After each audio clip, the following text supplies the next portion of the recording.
When the people are scared of the politicians, that is tyranny. But when the politicians are scared of the people, that's democracy.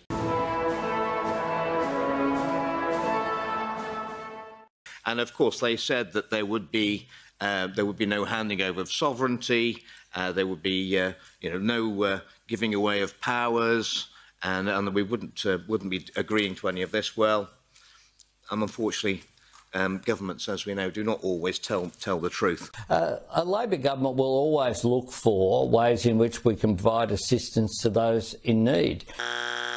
But I think we can all say that over the last 3 years, a lot of things have happened in our lives that we didn't expect to happen. So desperate times lead to desperate measures. It's just science, eh? Mind-blowing, isn't it? The very concept of the democracy that we've taken for granted all of our lives is under threat as it never has been before. And it's not just in my country, it's not across Europe, it is across the whole of the world. It's not from external armies mounding up on our borders this time, but it is from the corruption and the decay of our own institutions are allowing this to happen. Negotiations commenced with Claire to essentially drop the knife. Before saying the words "bugger it" as he fired his weapon. I think every one of us who's elected and represents our people, we need to remember that we are always the servants of the people. We are not their masters, and some of my colleagues and some elected representatives around the world have forgotten this lesson. They will need to learn this lesson again. We are entrusted to represent our constituents and their best interests at all times, and when their rights are threatened, we are duty-bound to defend them. The Global Pandemic Treaty is such a threat to our sovereignty, looming ominously on the horizon, together with the amendments to the international health regulations, which will fundamentally, if they're passed through our parliaments, alter the relationship between the citizens and the state. The WHO would paint an illusion of nation-states coming together to fight deadly pathogens, when it's really, as we've already heard, a power grab by an unaccountable elite, rather keen to reinforce the power shift that has already happened in the global pandemic response to COVID-19. The recommendations made during COVID-19 by the WHO were advisory, and they now want them to become mandatory. The Prime Minister says the Commonwealth won't be making vaccinations mandatory. Why? I mean, let's face it, the WHO did not exactly cover themselves with glory with their recommendations during the COVID-19 pandemic. It was a litany of disaster, a disaster which the WHO were not even keen to look into. They've had no review of their performance and their recommendations during the recent COVID-19 pandemic. So confident are they that their ideas and their advice was absolutely perfect. What if I get sick from a colleague here that's unvaccinated, even though I'm vaccinated? That if we fail to learn the mistakes of history, certainly that as far as the WHO are concerned, they are doomed to repeat them.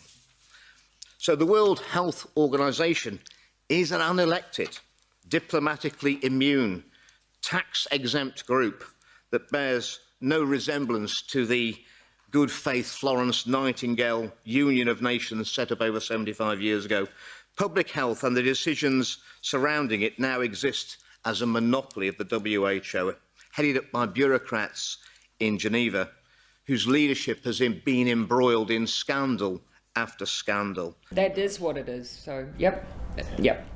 And the majority of the influence on the WHO now is by external entities. And indeed, as has been mentioned, one of the richest men in the world has a massive influence over the WHO. Indeed, I think 84% of all the funding of the WHO now is by external commercial sources, with an ability to direct the area that your generous donations to the WHO will send their policies. So it's basically pay to play. If you have enough money, you can influence the WHO. not exactly the people I'd like to be deciding in the future whether my constituents can are locked into their houses, whether they can see their relatives, if they have to wear masks, and if they have to take mandatory medication. I would say the least qualified people in the world to make those decisions, and any parliament that decides to abdicate its responsibilities to its constituents does not deserve the name of being a parliament and does not deserve a seat in any elected assembly. We have no right to relinquish our sovereignty, the sovereignty of our nations, because it's not mine to give away. It's not any of us to give away. Sovereignty always belongs to the people, and every election should be returned back to the people, where they will again decide who they allow to represent them for the next parliamentary period. Forests can be grown for 1,000 years, but can be chopped down in a few weeks, and the same is with our democracy. I've actually been shocked. I think people in the UK have come to take our democracy and freedoms as a right, an entitlement, that's something that would never be taken away.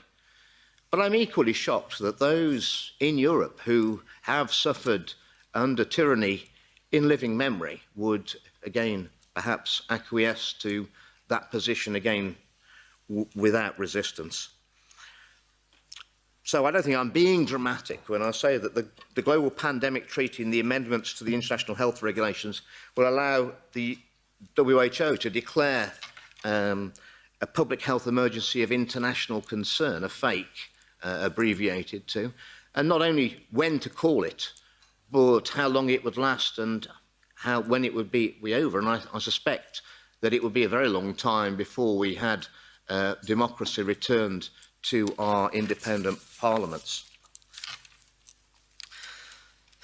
I call on every elected representative around the world to resist these WHO power grabs. It would be a dereliction of our democratic duty that we have to our electorates. There's no way that we should be signing away sovereignty without the agreement of the people, and that would take a referendum in each country to hand over those sort of powers, and I would settle for nothing less. I'll end with a quote from America, which I think, since we've had Dr. McCullough on, I think is quite apt. It said that when the people are scared of the politicians, that is tyranny. But when the politicians are scared of the people, that's democracy. Ladies and gentlemen, we need to get to the latter, and we need to get there quickly. We're in dangerous times.